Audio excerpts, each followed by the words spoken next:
YouTube. My name is Rachel Mayo. Welcome to my channel and thank you for being here. I'm going to be discussing the full moon in Gemini that's happening on the 27th of November. This full moon is happening in the early hours. It's happening at 4:16 a.m. Eastern Standard Time. Please check for your own time zone to find the correct ascendant for your location. I'd like to thank all the people that were still watching my synastry videos while I was away. I'm back now and I will be creating more content. However, my content is going to be slightly different. I'm not always going to do the each sign explanations because I find that that is really time consuming.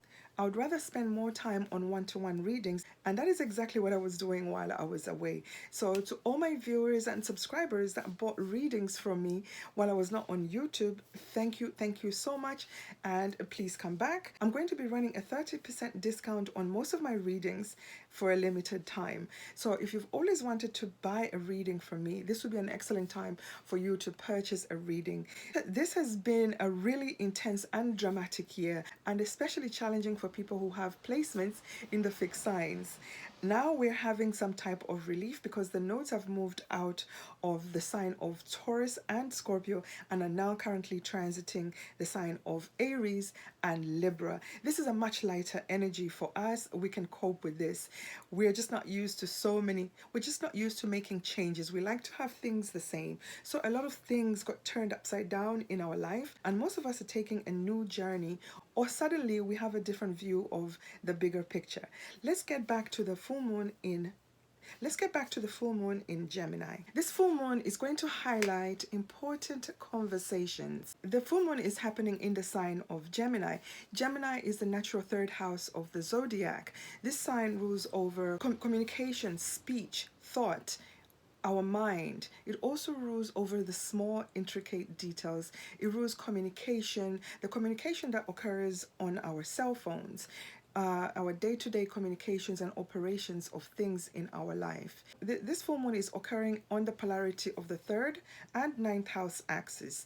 The moon is going to be in the sign of Gemini and the sun is going to be in the sign of Sagittarius. Sagittarius is the natural 9th house of the zodiac, and in the sign of Sagittarius there's a stellium of planets going on over there. We're going to be dealing with issues of the 9th house and the 3rd house. The 9th house rules over our future, the bigger picture, our higher mind. It also rules over the justice system, our education system, foreigners and foreign countries, anything that concerns beliefs that have been passed down to us. So these are the issues that are going to be highlighted at this lunation. So let's concentrate on the sign of Gemini because this is where the moon is. We have a lot of oppositions and squares from the sign of Pisces. Neptune is currently transiting the sign of Pisces. Neptune rules the sign of Pisces, so he's very strong in this sign. So essentially this means that this lunation is going to be quite challenging for most of us. We're going to feel a certain level of frustration, limitations, restrictions. This will really apply more to the people that have something at 4 degrees of the mutable signs. You're going to feel this lunation much more intensely. I'll talk about this a little bit later on. Let's take a look at the aspects happening at the time of this lunation. The moon is in the sign of Gemini at around 4:51 degrees of Gemini, opposing the sun in Sagittarius at 4:51 degrees of Sagittarius. This is the definition of a full moon: sun opposition moon. When we look in the sign of Gemini, there is no other planet other than the moon. So the moon is lonely here. The sun is at 4:51 degrees of Sagittarius and Mars is at 2 degrees of Sagittarius. I usually use an orb of 3 degrees, so this aspect is very much applying. And we all know that we had a cazimi of Mars and the sun right before the Scorpio full moon. So Mars is highly charged at this lunation. Mars loves to be in the sign of Sagittarius. Let's not forget Mercury, who's the ruler of this lunation. And Mercury is transiting in the sign of its detriment. It's in detriment because it rules the sign of Gemini where the moon is, and it would prefer to be in the sign of Gemini or the sign of Virgo. So Mercury is not looking at smaller details in the sign of Sagittarius. Mercury is looking at the bigger picture. Mercury is transiting the sign of Sagittarius at 24:51 of this sign. Mercury is in direct square to the sign of Pisces, squaring Neptune, who's currently transiting around 24 degrees of Pisces. Neptune rules the sign of Pisces, so Neptune is essentially in dignity and very powerful in the sign of Pisces. This square is going to bring about confusion, deceit. Mercury square Neptune is an aspect of deceit, deception, self-delusions, illusion. This is the aspect that will make you put your pink glasses on. You're not going to want to see details. You're not going to want to see the truth for what it really is. You're going to try and glamorize things, or perhaps set people on pedestals that they don't belong on. You're not seeing things clearly at this lunation. So whatever information is brought up around the time of this lunation, you must look at it with a lot of scrutiny. This is not the lunation to be making life-changing decisions. This is a lunation where you want to get a second opinion, or have somebody who's a professional look at contracts or anything that you're about to sign. If possible, I would wait a couple of days before signing anything. Another aspect that is happening at this lunation, this aspect is the one that's bringing a lot of frustration, blockages, and perhaps challenges. This is because the Sun and the Moon are both square Saturn, who's currently transiting direct in the sign of Pisces.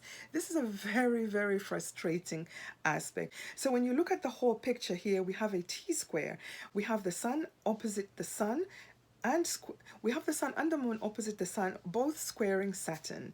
This T-square is going to bring a lot of friction. The aspect of Mars squaring Saturn is going to feel like you're driving with the brakes on.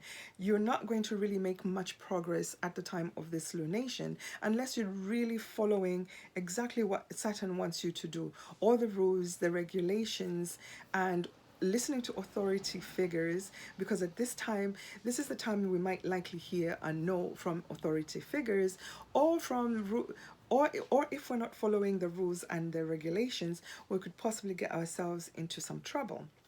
This is why I prefer to do one-on-one readings, because as challenging as this lunation may be, if you don't have anything at 4 degrees of the mutable signs, so Mercury is the ruler of this lunation, and Mercury is making mostly challenging aspect. I've already talked about the square to Neptune and how it's going to bring delusions, self-deceit, and maybe people telling outright lies. So this is an aspect to watch out for. Since Mercury is the ruler of this lunation, let's look at what other aspect Mercury is making. Mercury is making a positive and harmonious aspect, a trine and sextile aspect to the transiting North Node and the South Node. We also have Venus transiting the sign of Libra. Venus rules the sign of Libra and is dominant in this sign, and is making a very positive sextile aspect to Mercury. Mercury is the ruler of this lunation. This is a very positive aspect that's like the saving grace at the time of this lunation. Venus rules the sign of Libra. Libra rules over balance in our lives, whether it's in relationship, it's in business. It also rules the law and order. There's an ongoing theme about fairness and the justice system, because the Sun is highlighting ninth house themes, which also includes the justice system, our legal system. The sign of Libra also rules over these issues. It also rules over judges. It also rules, Libra is the natural 7th house of the zodiac. So we have, so here we have the 3rd house highlighted, communications, our immediate environment, our siblings, our neighbors, and we also have the 9th house highlighted, which rules with the justice system, foreigners, foreign countries. It also rules over our belief systems that were passed down to us by other people that we look up to, perhaps our priests, our gurus, our professors. Yes, the 9th house also rules over education, and the 7th house axis is also highlighted highlighted because of the sign of Libra. Because of the sign of Libra and Venus aspecting this lunation, Venus is the ruler of the South Node. So I believe that Venus transiting its own South Node and aspecting this lunation, there will be a theme of our past loves coming back into our lives, or past legal issues that have not been completed coming up again for review. This is also a chance to perhaps mend broken relationships. If there's a possibility to mend those relationships, they are going to stay in our lives, but perhaps we have to let go of a certain element of the relationship, a certain element that has not been working, a certain element that has not been working or functioning properly in our relationships. This is the only way this is the only way you can save your relationships, by letting go of the non-functioning parts of that relationship. After all, Venus is transiting her own South Node. So whether we like it or not, we have to let go of something in this area. So Venus does rule over relationships and money, the things that we love and value. Perhaps you're going through a divorce or a separation in your relationship or marriage, partnership, business partnership. You're going to be looking at what is fair. You're going to be looking at what is fair. Where is the justice? Those are the questions Venus is asking at the time of this lunation. Because the North Node is also aspected by Mercury in a trine aspect at the time of this lunation, the sextile aspect is going to bring us opportunities to make changes, opportunities that we can take advantage of to make the changes that we need to make. The other aspect Mercury is making at the time of this lunation is that it's in trine with the North Node, which is also which is transiting in the sign of Aries. Let's remember that Mars is the ruler of the North Node. Mars is currently transiting Sagittarius and is in conjunction with this lunation. Mars is too far away from the North Node to aspect it exactly, but it's aspecting it by sign. So the ruler of the North Node is also aspecting the sign where the North Node is transiting in a very harmonious sextile.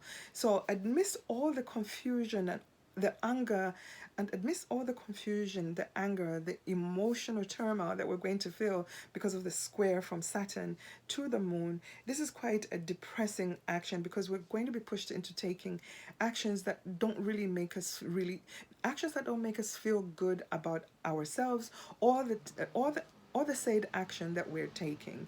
So this is a time to be really careful and really think about what action you're about to take and how it's going to impact your life moving forward, because some of the changes that we decide to make at this time cannot be undone. They're somewhat fated because of the aspects to the nodes, the North Node and the South Node. The positive aspect about the nodes being aspected at the time of this lunation is that it's going to bring clarity about what we really want in our lives, the things that or the relationships that we want to keep in our lives moving forward. And since the ninth house is also highlighted, we're going to be thinking about our bigger picture.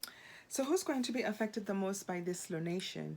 It's the mutable signs. The mutable signs are Gemini, Sagittarius, Virgo, and Pisces. So if you have placements in any of these signs, especially at 4 degrees of any of these signs, you're going to feel this quite intensely.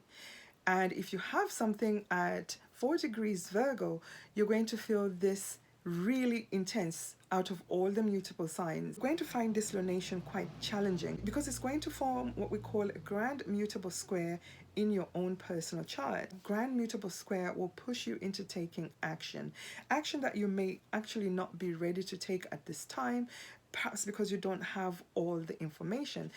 Let's also keep in mind that Mercury is in retrograde shadow at the time of this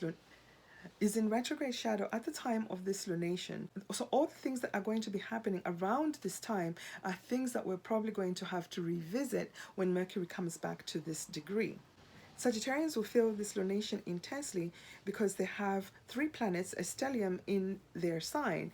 Mercury, the Sun, and Mars are all transiting the sign of Sagittarius and opposing the moon. Well, the reason why the mutable signs are going to feel this lunation intensely is because all the angles are going to be highlighted. And when the angles in our charts are activated, we will feel any event that occurs quite intensely. And of course, at this lunation, we're seeing the T-square, and we're also seeing the possibility of a grand mutable square if you have something, again, if you have something in the sign of Virgo. For Geminis, this lunation is happening in your sign. We only get one new moon and one full moon per year. So this is quite momentous for you, Gemini. You're going to feel quite emotional and a little bit confused with all the aspects that are happening to the moon, who is currently transiting in your sign. So you are one of the people I would definitely caution to really be careful and not make life-changing decisions at the time of this lunation. Your ruling planet Mercury is aspecting this lunation quite. Your ruling planet Mercury is in a difficult aspect, a difficult square aspect to the sign of Neptune. You might be one of the signs that is experiencing deceit and delusion at the time of this lunation because your ruling planet is not thinking properly. He has certain ideas, certain concrete ideas and things that he would like to do when it comes to others and partnerships, but at the same time, he's not seeing things clearly. I would suggest that you wait a few days, perhaps even a week before you make any decisions. And Pisces is also going to feel this lunation intensely because, of course, you're experiencing all these squares. And even though you're quite confident about your dreams and the things that you would like to accomplish, because Neptune, your ruling planet, is transiting in your sign, Mercury is bringing all this information that you're not quite sure about, or maybe you're not quite ready to accept because of the square aspect to Mercury in the sign of Sagittarius. However, there's this really positive aspect that's happening with Mercury, making positive aspects to the nodes. So you really want to go forward with your plans, but I'd suggest you give it a few days to a week before you make any life-changing decisions. And Virgo, as I said earlier, you're going to have a grand square, a mutable grand square. This is a very difficult energy because it pushes you into taking action, but at the same time, this is really changeable energy and possibly quite depressive if you have any placements at exactly around 4 degrees of at exactly around 4 degrees of Virgo. You're going to feel this really intensely. As I say to all the other mutable signs, this is not a time where you're going to experience the greatest of clarity. Your ruling planet, Mercury, is aspecting Neptune in the sign of Pisces in a tough square aspect and at the same time opposing you. So it's a push and pull type of energy that you're going to be experiencing at the time of this lunation. As I say to the other mutable signs, please don't make any life-changing decisions at the time of this lunation because your ruling planet, again, a Mercury, is in retrograde shadow, which starts around the time of this lunation. So give it some time. This is just energy. It will pass. The other people who will be highly affected by this energy are people who have Mercury as their Loi. Loi basically stands for the Lord of the Year. The Lord of the Year, the planet that is ruling you during your solar return. And if it's Mercury, Mercury is being activated at the time of this lunation. And for those people that also have a Virgo or a Gemini ascendant as their solar return ascendant being ruled again by Mercury, Mercury is being activated. So this lunation might be more meaningful to you if you have any of these placements or activations. The other people who are going to experience this lunation intensely are the people who were born a few days before or a few days after 27th of November. You're going to feel this lunation quite intensely because the energy of this lunation, this particular chart, is going to be part of this particular chart or this lunation, this aspects happening at this lunation will be part of your solar return year. This will be a year of endings, culminations, and completions for some people. And whenever we end something in our life, we always have to begin anew somewhere. So it'll be a year of endings and new beginnings. This is an excellent time for you to get a solar return chart reading. This is going to be quite intense. This year is going to be quite intense and perhaps even difficult for some. And you can only know exactly how it's going to affect your own natal birth chart by getting a reading with a professional astrologer. Please like this video, subscribe to my channel.